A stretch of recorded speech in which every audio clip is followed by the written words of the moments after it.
बिस्मिल्लाहिर्रहमानिर्रहीम अस्सलाम वालेकुम। Welcome to my channel. उम्मीद है कि आप सब खैरियत से होंगे।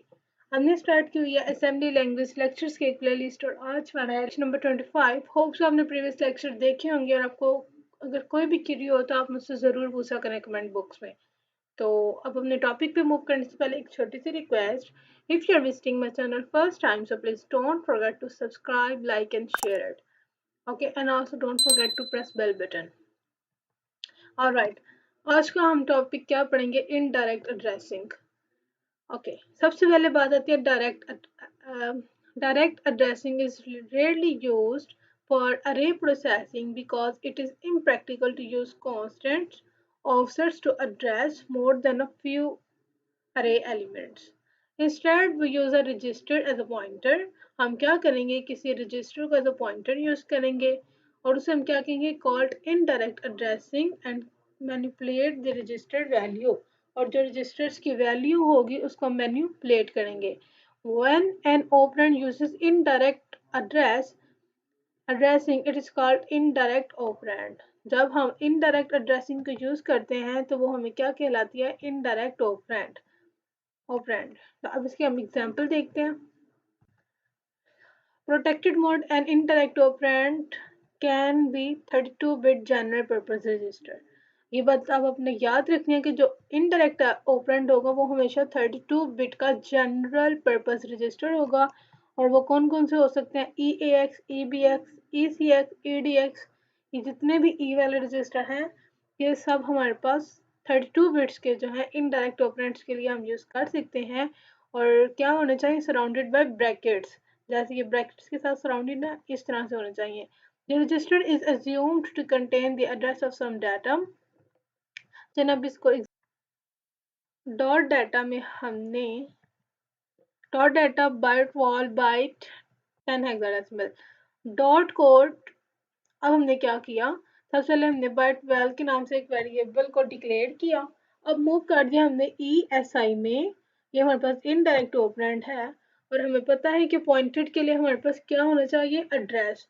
और ये ऑफसेट का मैंने आपको बता दिया था लेक्चर में प्रीवियस, तो आपने उधर जाकर देख लेना है। तो इस तरह क्या होगा कि ये जो बाइट वॉल का एड्रेस होगा ना ऑफसेट की वजह से वो ESI में मूव कर जाएगा। ओके, तो इसका एड्रेस आ जाएगा बाइट वॉल का एड्रेस, मतलब 10 हेक्साडेसिमल का जो एड्रेस होगा वो आ जाएगा हमारे पास ESI में। तो ये हमने रेफरेंस किया। तो इसको डी रेफरेंस के लिए हम क्या यूज करते हैं? ब्रैकेट्स। मैंने आपको कि AL में क्या मूव करवाएगा? जो ESI में हमने एड्रेस है और अब उस एड्रेस पे जो वैल्यू पड़ी हुई है क्योंकि हमने ब्रैकेट्स लगा दी। तो ESI में कौन सी वैल्यू पड़ी हुई है? 10 हेक्साडेसिमल। तो अब AL में क्या मूव हो जाएगा? 10 हेक्साडेसिमल। ओके, अब वो कह रहे हैं if the destination operand uses indirect addressing, a new value is placed in a memory at the location pointed to by register. तो अगर अब हमने ESI में जो वैल्यू रखवाई हुई है 10 हेक्साडेसिमल, अगर हम ये चाहते हैं कि अब हमारे पास कोई नया रजिस्टर्ड BL है उसमें हमारे पास पोस्ट 20 पड़ा हुआ है और हम ये चाहते हैं हम कि जो BL की वैल्यू ना वो ESI में चले जाए, मतलब जो हमने 10 हेक्साडेसिमल जहाँ पे स्टोर किया है वहाँ पे अब जाकर 20 हेक्साडेसिमल स्टोर हो जाए। तो इसके लिए हम क्या करेंगे? मूव कर देंगे ESI में BL को। अब क्या होगा कि यहाँ से 10 को ओवरराइट कर देगा 20 हेक्साडेसिमल। ओके, तो अच्छा अब हमने क्या करना है? अब यूजिंग करें PTR विद इनडायरेक्ट ऑपरेंड्स। अगर हम देखें इंक्रीमेंट कर दें ESI में तो ये हमें एरर देगा। जो है वो 1 बाइट की भी होती है, 2 बाइट्स की भी होती है, 4 बाइट्स की भी होती है। तो अब इसे कैसे पता चलेगा कि हमने इंक्रीमेंट किसका करना है? 1 का करना है, 2 का करना है, कैसे पता चलेगा? इस वजह से जब हम ये वाली चीज यूज करते हैं तो ये हमें एरर दे देता है कि ऑपरेंड्स मस्ट हैव साइज, कि ऑपरेंड्स का साइज हमें बताएं, फिर हम उस हिसाब से इंक्रीमेंट करेंगे। Okay, the assembler does not know whether ESI points to. देखें, अब असेंबलर को तो नहीं ना पता कि हमारा जो ESI है ये हमारा ESI ये किसको पॉइंट कर रहा है? बाइट को कर रहा है, वर्ड को, डबल वर्ड को और सम अदर साइज। या हमें ये तो असेंबलर को नहीं पता चलेगा, वो तो हमें खुद ही बताना पड़ेगा। इस वजह से the PTR operator confirms the operand size. जो PTR क्या होगा? ये कंफर्म करेगा अगर हमारा जो साइज ऑपरेंड साइज को। अब मिसाल के तौर पे हमारे पास अरे 1 बाइट की है, तो हमने क्या किया, बाइट पीटीआर लगा दिया। अब ये किस में इंक्रीमेंट करेगा, 1 बाइट का इंक्रीमेंट करेगा।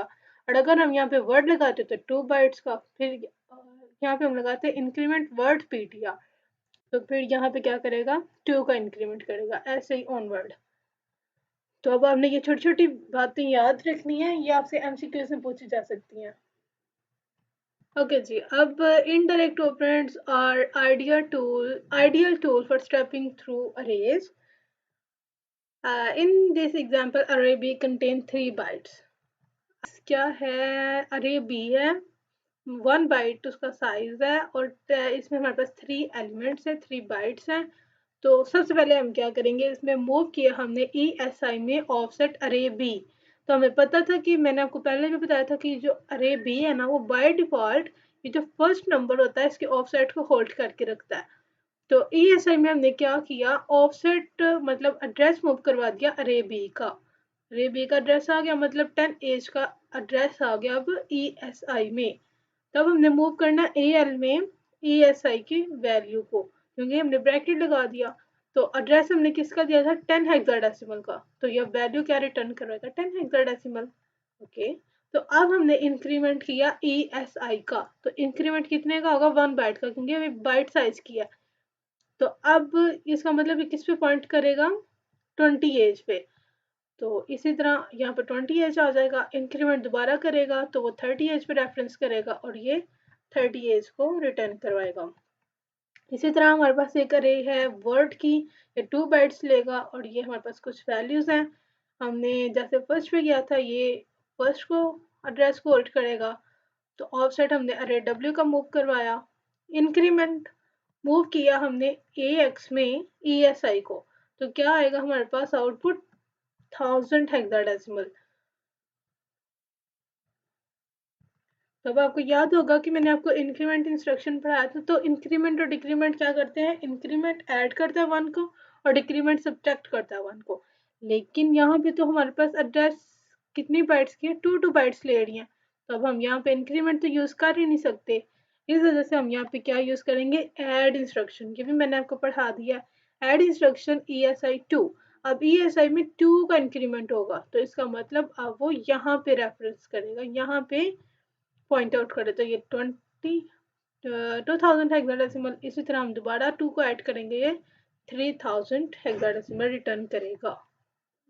तो इसी तरह हमारे पास अरे एक डीवर्ट की नेम से है, बाकी सारा काम वही है, लेकिन ये क्योंकि 4 बाइट्स ले रहा है, तो अब हम यहाँ पे ऐड ESI में करेंगे 4, तो ये आपको समझ आ जाएगी। अब एक और टॉपिक है हमारे पास, एन इंडेक्स्ड ऑपरेंड।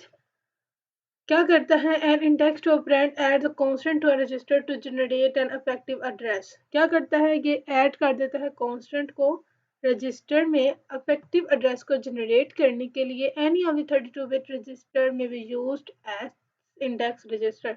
इसमें भी कौन सा, 32 बिट जनरल पर्पस रजिस्टर ही यूज होगा इंडेक्स रजिस्टर के लिए।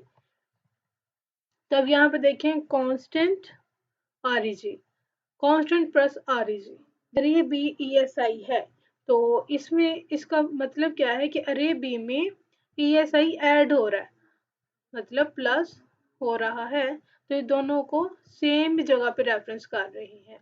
कि अगर हम अरे बी और 0 इंडेक्स मूव करवाएं, तो समझे 0 में हमारे पास 10 एज पड़ा हुआ है, तो ये हमें 10 एज रिटर्न करवाएगा। और अगर हम अरे बी में तो 0 को ऐड करवाएं, तो फिर वो 10 हेक्साडेसिमल पे मूव करेगा। तो इसका मतलब दोनों इंस्ट्रक्शन सेम है, अरे डी EBX, अरे बी अरे डी प्लस EBX, ये भी सेम है।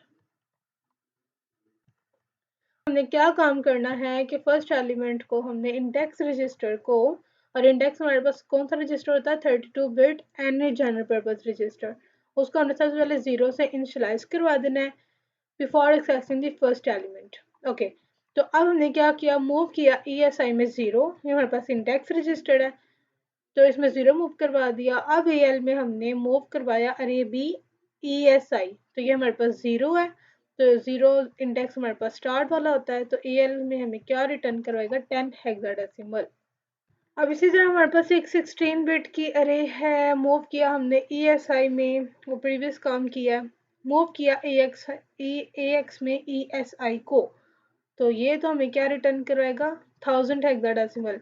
लेकिन अब क्योंकि हमारे पास ये वर्ड है, तो पहले हमने क्या किया था, ऐड कर दिया था ESI में 2 को, वो भी ठीक है। और ये दूसरा काम है कि अगर आप इस तरह करना चाहें कि ESI में हम क्या कर देंगे, 2 को ऐड कर देंगे, तो ESI में 0 + 2 हो जाएगा, तो ये किसे करेगा, 2000 हेक्साडेसिमल को। तो अब AX में क्या मूव करवाएंगे हम, 2000 हेक्साडेसिमल। इसी तरह अगर आप चाहते हैं कि डायरेक्ट एक्सेस कर लें हम इसको, तो फिर हम क्या करेंगे कि 0 + 4, 2 बाइट्स इसकी 2 बाइट्स इसकी, तो 0 + 4 करेंगे तो ये फिर किसको एड्रेस करेगा, 3000 हेक्साडेसिमल को। आप चाहें तो प्रीवियस यूज कर ले मेथड, या फिर ये मेथड कर ले, ऐड कर ले EXI में 4 को, जैसे हमने पीछे इनडायरेक्ट एड्रेसिंग में किया। It's your choice. होप्स आपको समझ आ गई होगी। If you have any Curie you can ask me in comment box and you can also DM me on Instagram. अब मुलाकात होगी नेक्स्ट लेक्चर में। अपनी दुआ में याद रखिएगा। अल्लाह हाफ़िज़।